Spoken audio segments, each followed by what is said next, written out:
про единый часовой пояс, которым по-прежнему недовольны многие казахстанцы, особенно в Восточно-Казахстанской области, где темнеет уже в 3-4 часа дня. В декабре прошлого года местные общественники захотели провести пикет в знак протеста, подали уведомление в акимат, как того и требует закон, однако власти отклонили его, сославшись на то, что на этой площадке якобы в это самое время уже запланировано культурно-оздоровительное мероприятие. Но дальше пошло все не по плану, точнее не по плану чиновников.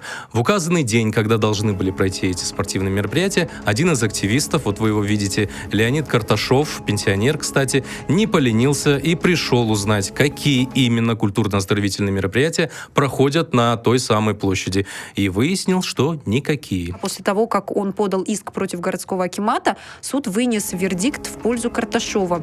Оказывается, если власти запрещают мирное собрание, ссылаясь на другие мероприятия, они обязаны предложить альтернативную площадку, чего сделано не было.